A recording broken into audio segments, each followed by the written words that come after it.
before the year.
Once upon a time, we sang one song, we danced one dance, we got along.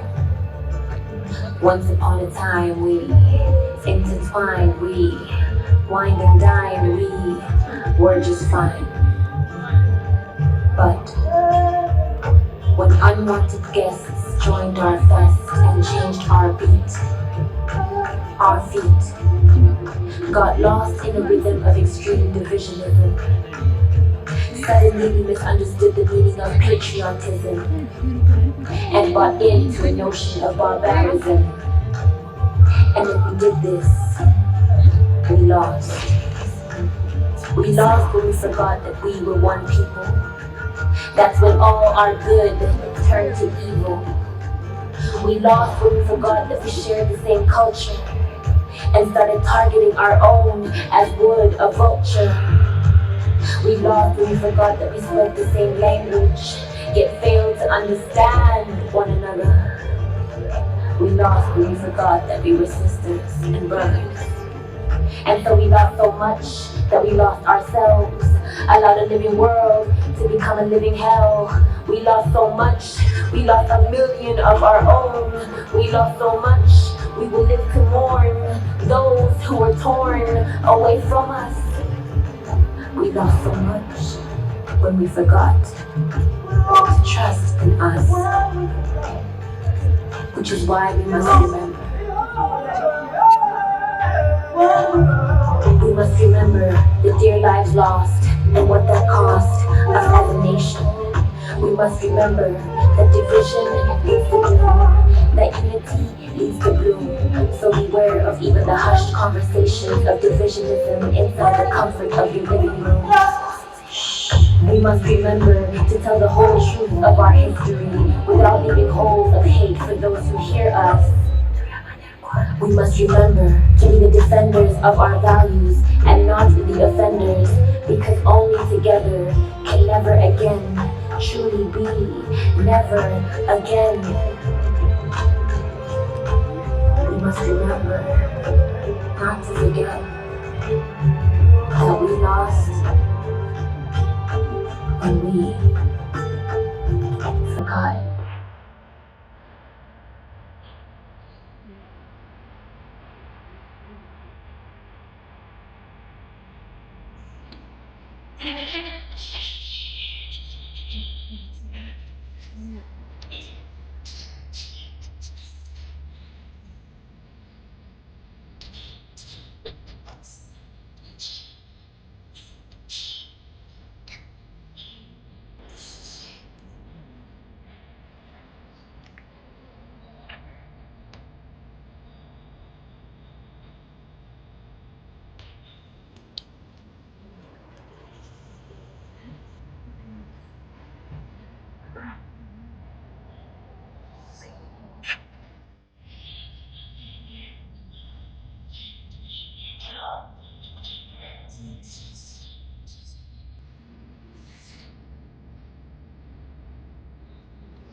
Years ago, we were surrounded by fears, our hopes immersed in tears.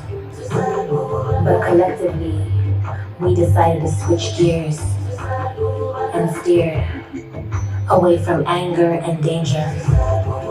Made enemies our peers, made strangers our neighbors. And now, instead of harm, we do each other favors. Together we make headlines in papers. And the same world that had forsaken us now remembers us in a different light.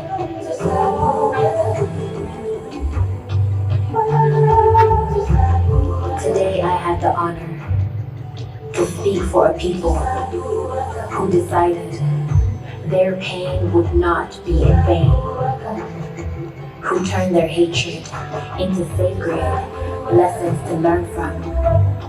A people who took their broken fractions and patched them to make a home for the spaces between them that once were homes, whose focus on maximizing the death toll evolved to increasing life expectancy.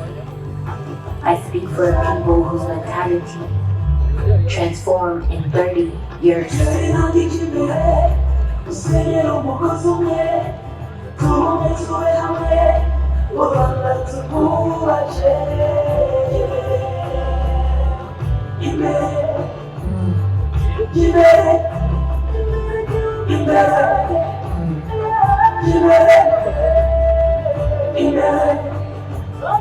I speak for people who have chosen to light candles of hope over burning fires of fear. A people who have made pathways out of roadblocks.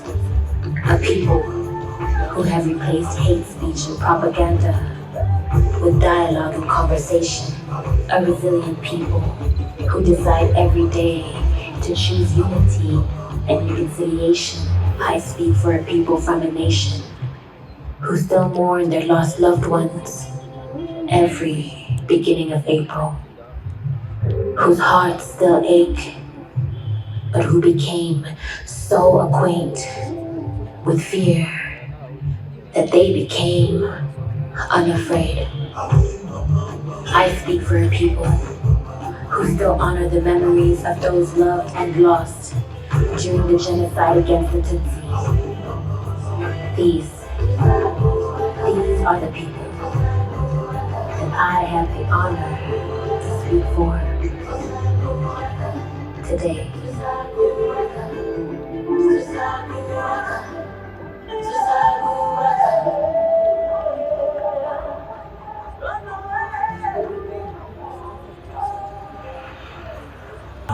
Igihugu cyanjye Rwanda rw'imisozi igihumbi kabeho Rwanda we kabeho Rwanda Rwanda igihugu cyanjye Rwanda rw'imisozi igihumbi kabeho Rwanda we kabeho Rwanda is not Hotel Rwanda. No, Rwanda is the heart-beating life of Africa, the world's example and definition of hope, resilience, and ambition. If you haven't heard, listen. Grab a pen and learn, because Rwanda is a lesson.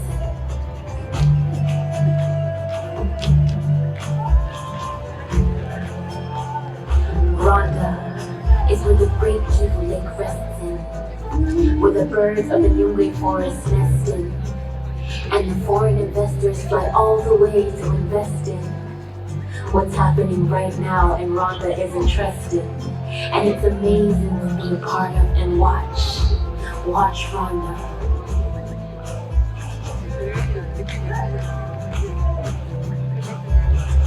Rwanda is tens of growing cities, hundreds of opportunities, the land of 1,000 hills, the faces with 1,000,000 smiles, and just one people. We are united back home, where I come from.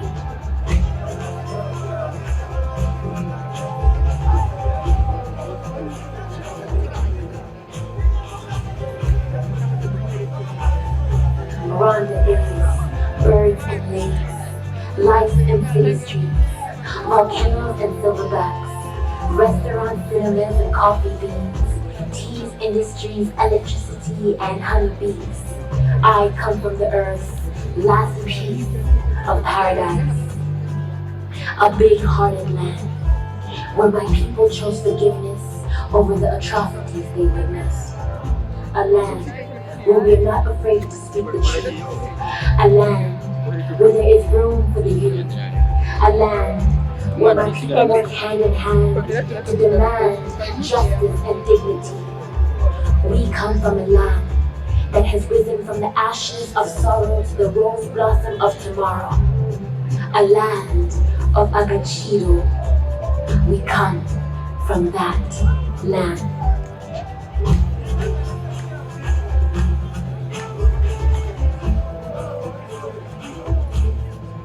So no, Rwanda is not Hotel Rwanda. We will not be defined by the genocide.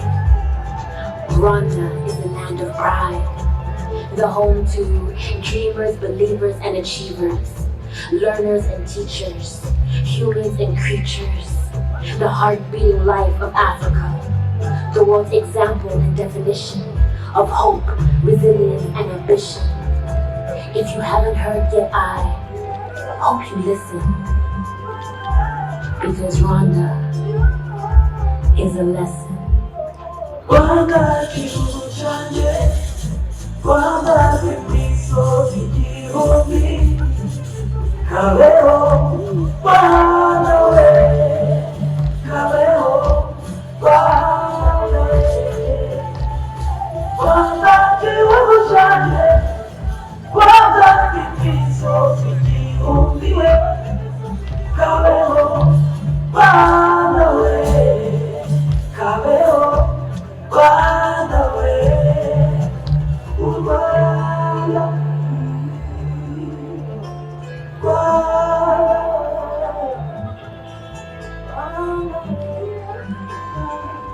Rwanda,